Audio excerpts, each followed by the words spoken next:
Querendo ou não, quando você está na casa dos pais, você não é autoridade. Você está sob uma liderança, que você pode respeitar ou não. Às vezes você pode ter muitos problemas ali para lidar. Eu tinha problemas com a minha mãe de relacionamento muito fortes quando eu morava com ela. Hoje está 1000 vezes melhor a nossa relação, mas eu não moro com ela faz tempo. Eu posso te dar também um testemunho, se a gente pode chamar isso, né? Eu tenho muito mais afeto pelo meu pai, pela minha mãe hoje, do que quando eu morava com eles. Muito mais. Né? Então, eu acho que é uma evolução.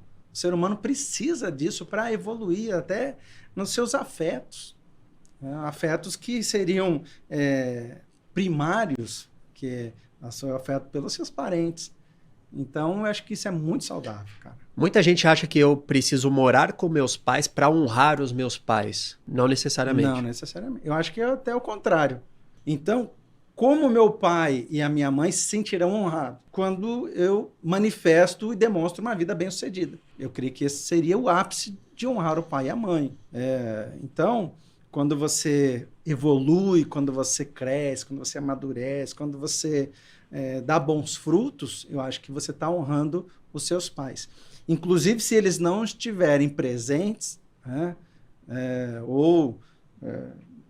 seja em qualquer situação, já tenham falecido, você, sendo bem-sucedido, ainda continua honrando o nome deles, a memória deles, a história de vida, a família. Então, isso é uma das questões importantes. Lógico que honrar tem a ver com amparo, tem a ver com respeito, mas a gente está trabalhando no perfil ideal. Essa questão do amparo é muito, muito legal. Por exemplo, vamos supor que alguém tenha pais idosos e que talvez precisem de algum cuidado, de alguma supervisão. Mas aí você está naquele contraponto, né? Você tem ali os seus 30 anos e, querendo ou não, você cuida dos seus pais. Meio que inverteu o jogo. Seus pais passaram a ser mais dependentes de você. E tem pessoas que vão ficar a vida inteira com os pais por conta disso. Porque eles se sentem, meus pais cuidaram de mim, e agora é minha missão cuidar deles. Como é que a pessoa lida com esse... Isso não acontece na vida de todo mundo, mas existem exceções à regra que passam por esse tipo de situação. E uma coisa que pode acontecer também é o pai ou os pais, mãe, enfim, usar algum tipo de chantagem emocional. E não é uma coisa por maldade, obviamente, né? Mas às vezes o pai, você vai me abandonar, você vai me deixar. E a pessoa, ela fica com o coração partido e não sai. Por conta, se eu sair, meu pai vai entrar numa depressão, minha mãe vai entrar numa depressão. Como é que a pessoa lida com isso? Vamos lá. A lei, se eu não me engano, até a questão civil, tá?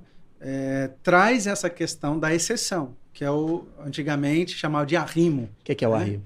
O arrimo é um filho em que tem ausência principalmente antigamente, do pai. Então ele era o filho mais velho ou o filho ou a filha que se dedicava exclusivamente a cuidar dos pais. Inclusive, por exemplo, vou dar um exemplo aqui. Filho de pessoas que foram combatentes de guerra. Legal. Certo? Então você tem lá... esse soldado teve 5 filhos. Os filhos casaram, etc. Né? Mas um não se casou para poder cuidar da viúva. Esse filho ou filha falava-se que era o arrimo. Arrimo, já viu muro de arrimo? Sim. Sustentação. Né? E esse filho ou filha, ele herdava até a aposentadoria para poder sustentar, desde que ele não casasse. Porque aí quando ele se casasse, então, principalmente a mulher, por exemplo, né? Ela teria alguém para ser o sustento dela. A aposentadoria ficaria mais ou menos isso. Eu não vou entrar em detalhe aqui, posso errar em alguma coisa, aí a galera vai me fritar aqui nos comentários, né? Mas é mais ou menos isso, mas é normal. Então, quando você se torna o sustento dos seus pais, vamos trabalhar no mundo ideal. É melhor você não casar. Por quê? Vai dar conflito. Porque você está dividido. Ou você cuida dos seus pais, ou você cuida da sua família. Os dois ao mesmo tempo, olha, não é fácil. Meu nome é Elias Mamã e esse é um corte do Verdade Cast, o podcast que tem a missão de descobrir novas verdades sobre todas as áreas que vão te ajudar a crescer na vida. Para assistir o episódio completo, clica aqui e não se esqueça de se inscrever no nosso canal.